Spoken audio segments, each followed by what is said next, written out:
Charon's tears. The asphodel sustains the disdwellers, where they rest beyond that fatal river. There the wretched shades drink forgetfulness, and to oblivion sink without distress. Charon was withered, wan, and skeletal, although eternally grateful for his immortal life and steady job of ferrying the dead across the river Styx, in their transition from life to death to forgetfulness. Fireweed grows from hell's sulphurous embers, as does purple loosestrife, dead men's fingers, but wildflower air revives the dead, and then those happy souls can thrive on Earth again. As Earth was the only planet he'd come across with such promising higher life forms, Charon had grown rather fond of its inhabitants, even though he only saw but the worst of them, but even from that he could extrapolate to the qualities of the best. Charon did his job well, professionally, although it was ever so dreary, with the endless darkness of wasted lives and the grim and gloomy skies all around. The land always had that same grey and leaden feel. He ferried on though, for his own life was precious to him. The soon-to-be really dead never said much, for what was there to tell after an empty life that had often turned to deep regret? Charon, weathered and worn, rode them on, whose forlorn hopes had been long forgotten, more amused than enlightened by their ploys, all too soon be erased in this land of no joys. Scene script. Charon did not prompt them for information, for this was not the thing to do at the time of their passing, so he was always most courteous and kind to them, even to the most evil of the darkest, doing his task as well as he could. It was not that Charon was afraid that his undersized master of the underworld Pluto might be watching, but that he had the extreme clarity to duly serve the task at hand. A testament to his character.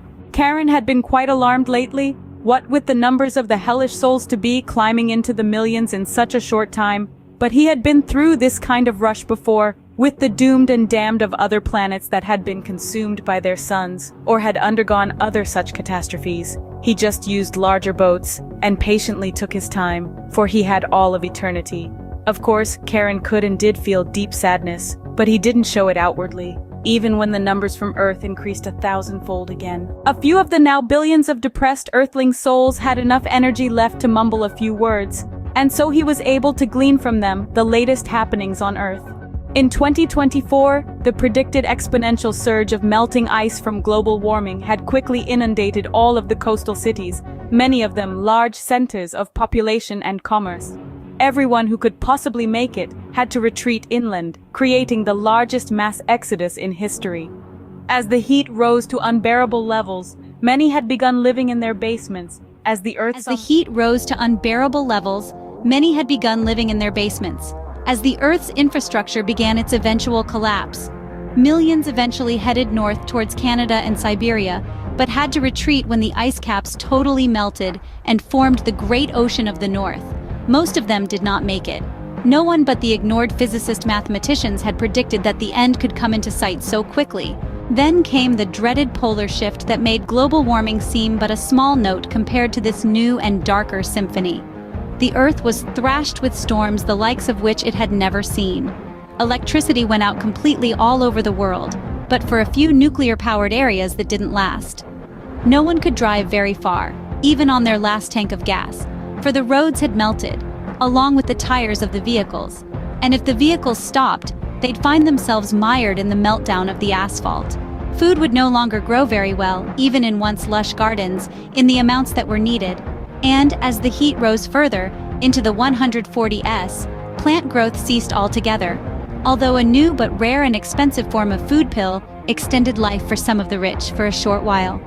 Charon had, of course, seen much of this kind of thing before, from the many other solar systems and galaxies on which life had formed. Earthlings seemed to have a special charm and hope above and beyond the other alien races. So he rowed and ferried and deposited them on the far shore, his job and life forever continuing in a place with no color, no joy, and no future, on the shore of the land on the edge of oblivion. Charon had depths of compassion, but many passengers might have thought him stoic, although they were mostly beyond this capability. A sign on the opposite shore said, "Abandon hope, all ye who enter here." Billions more arrived in the gray land all too soon, and Charon learned that either madness or desperation on Earth had caused a nuclear winter all over the planet, bringing on a deep freeze that few could escape. Perhaps they were trying to combat the ultimate heat, which would have been but a cool breeze in hell. The polar shift had greatly added to the deep freeze. A few of Charon's still speaking but chilled customers even expressed a longing for the legendary warmth of Hades. Charon, stalwart and reliable, rode on steadily, ever steeling himself to the misery. Finally the masses slowed and dwindled to a few dribs and drabs over a few years, and then there was no one for several years. A lone man appeared on the shore near the ferry dock, and Charon readily approached the man, something he had never done before. They had a long and hearty talk, for the man was animated, and not at all like any of the other wretched souls. "How is it," inquired Charon, "that you are full of life and seem to be a good man, but have been sent here?" "I am not a bad person in any way," the man replied. "Actually, I just spent some time in heaven. I found out there that my sweetheart was sent here to you, for she was a suicide and so was destined here. However, I had promised to be with her forever, so I chose this place over heaven out of my love for her." "Extraordinary," exclaimed Charon. "I knew the Earth had a few good men and women. I've not seen very many clues of that elsewhere in the universe. Did you colonize space? Will your species continue and flourish after your Earth bids farewell?" "I'm afraid not," replied the man, "for too many needless wars intervened, and this greatly delayed our space program." "A shame," said Charon, "but is there any hope left on Earth? I mean, are there any others still about?" "I am the last," the man answered slowly. The first tear of Charon's long life rolled down his cheek. Nothing had ever made him cry before, nothing had ever made him weep.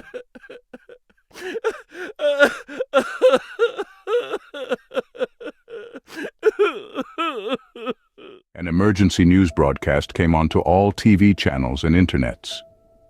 The ice caps have suddenly melted really fast, and this has produced a tidal wave that will soon cover the entire Earth to a depth of 50 feet. More after the break. Before anyone could ponder this, God himself suddenly appeared at the podium with Crick, the smart cricket. "Thank God!" everyone said at the exact same time. When the applause finally died down after a few hours, God spoke thusly. "I was truly surprised, for once in my life, when the last human on earth died and then chose hell over heaven so as to be with his sweetheart that he loved so much. I had not expected this beautiful gesture, and so it came as quite a shock, because I purposely didn't let myself know of all outcomes ahead of time, but it demonstrated that my experiment with humans had achieved great success, all the other silliness and nonsense of history notwithstanding. Therefore, I am canceling this disaster, and so, as such, the future of the Earth will go on and on. Furthermore, hell will be turned into a very pleasant place, such as the Earth was long ago, for it was most unkind of me to punish the human nature that I myself designed with so much aforethought.